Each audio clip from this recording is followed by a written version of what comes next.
শিক্ষার্থীরা খুবই খুবই গুরুত্বপূর্ণ একটা অঙ্ক নিয়ে আজকে আপনাদের সামনে আবার হাজির হইলাম। এত বেশি ইম্পর্টেন্ট এই অঙ্কগুলো যে আমি যদি বোর্ডে এখানে লিখতাম কোন কোন জায়গায় ভুল আসছে তাহলে জায়গা হবে না। এতই গুরুত্বপূর্ণ এই অঙ্কগুলো। এবং এই অঙ্কগুলো সমাধান করার জন্য আমি 4টা সূত্র এখানে লিখেছি, আগে লিখে রাখছি। এই 4টা সূত্র শুধু এই অঙ্কের জন্য নয়, স্রোত অনুকূল প্রতিকূল নৌকা যা থাকুক এ জাতীয় অনুকূল প্রতিকূল এই 4টা সূত্র শিক্ষা যদি হয় বা এই 4টা সূত্র মাথায় রাখতে পারলে যত কঠিন অঙ্ক হোক যত বড় অঙ্কই হোক মাত্র 5 সেকেন্ড সময় লাগবে। সো এই 4টা সূত্র একটু ভালো করে প্র্যাকটিস করবে। আসলে আমরা অঙ্কতে ফিরে যাই। স্থির জলে নৌকার গতিবেগ 9 কিলোমিটার বাই এস লিখছে। এস মানে ঘন্টায়, অর্থাৎ ঘন্টায় 9 কিলোমিটার যায়। আওয়ারের ঘন্টা, আওয়ার মানে তো ঘন্টা, সেখানে আমরা এস ইউজ করা হয়েছে। এবং স্রোতের গতিবেগ 5 কিলোমিটার ঘন্টা। বলছে যে স্রোতের অনুকূলে 70 কিলোমিটার যেতে তার কত সময় লাগবে। একটু খেয়াল করেন, এখানে স্রোতের অনুকূলে একটা মান আছে, এখানে কিন্তু অনুকূল মান নাই। আমরা স্রোতের অনুকূলের একটা সূত্র শিখছি এখানে, দেওয়ার দেখেন স্রোতের অনুকূলের গতিবেগ। আর এই সবগুলো সূত্র ঘন্টায় হিসাবে করা হয়েছে, ঘন্টা হিসাব, মিনিট নয়, ঘন্টা হিসাব। সেক্ষেত্রে আমরা কি করব, অনুকূল সমান, দেখেন সূত্রটা, প্রথম সূত্রের দিকে একটু তাকান, অনুকূল গতিবেগ।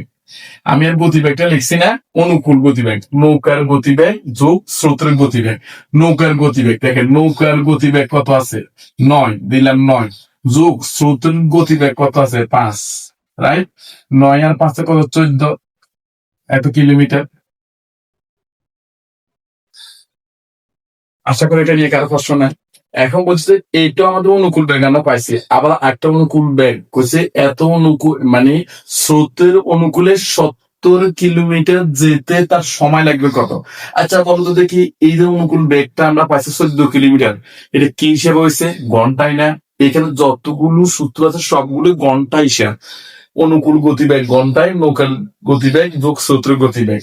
প্রতিকূল গতিবেগ ঘন্টায়, নৌকার গতিবেগ মাইনাস স্রোতের গতিবেগ। আমি ঘন্টাটা এখানে ইউজ করিনি, আপনার সবগুলো অঙ্ক ক্ষেত্রে এখানে ইউজ করে নিবেন। ঘন্টায় মানে কত, 1 ঘন্টা। টাকায় মানে কত, 1 টাকা। তাহলে এখানে যেহেতু আমরা অনুকূল গতিবেগ কি হবে ঘন্টায়, তাহলে 14 কিলোমিটার, 14 কিলোমিটার যেতে সময় লাগে, সময় লাগে 1 ঘন্টা, রাইট? সুতরাং 1 কিলোমিটার যেতে সময় কি আরো কম লাগবে না বেশি লাগবে? কম। আমি আপনাকে একটু বিস্তারিত ভাঙি বুঝাচ্ছি, এই কারণে একটু সময় নিতেছি। সুতরাং কত কিলোমিটার পথ বলছে, 70 কিলোমিটার। এটা তো আমরা অনুকূল বেগ পাইছি না, সুতরাং এখানে অনুকূল গতিবেগ এটা দেওয়া আছে। সুতরাং 70 কিলোমিটার যেতে সময় লাগবে। দেখেন 14 কিলোমিটার যেতে যদি 1 ঘন্টা লাগে, 1 কিলোমিটার যেতে অবশ্যই কম সময় লাগবে, কম হলে ভাগ। আর 1 কিলোমিটার যদি কম হয় তাহলে 70 কিলোমিটার অবশ্যই কি হবে, বেশি। বেশি হলে কি হয়, গুণ। গুণ সবসময় কোথায় হয়, উপরে। তাহলে আমরা এই 14 গুণ, এটা যে মেসেজে রাখি দিলাম, বেশি হলে উপরে গুণ হয়, গুণ উপরে হয়, রাইট? আমরা যদি 7 দিয়ে কাটাকাটি করি, দেখেন 7 দুগুণে 14, 7 10 70, রাইট? দুটি যদি আমরা কাটি 5 দুগুণে 10, উত্তর কত, 5 ঘন্টা। শেষ। আশা করি কারো কোনো প্রশ্ন নাই। এখন আমি এই অঙ্কটা ধরে নিলাম সবাই বুঝেছে, আশা করি বুঝেছে। যদি বুঝি থাকেন তাহলে আমি আরেকটা অঙ্ক দিচ্ছি ঠিক একই নিয়মে, আপনি আমাকে অবশ্যই করে কমেন্ট বক্সে জানাবেন উত্তরটা কত হয়। আমি এখানে দিলাম ধরেন এখানে আমি দিলাম ধরেন 90 দিলাম, 90 কিলোমিটার।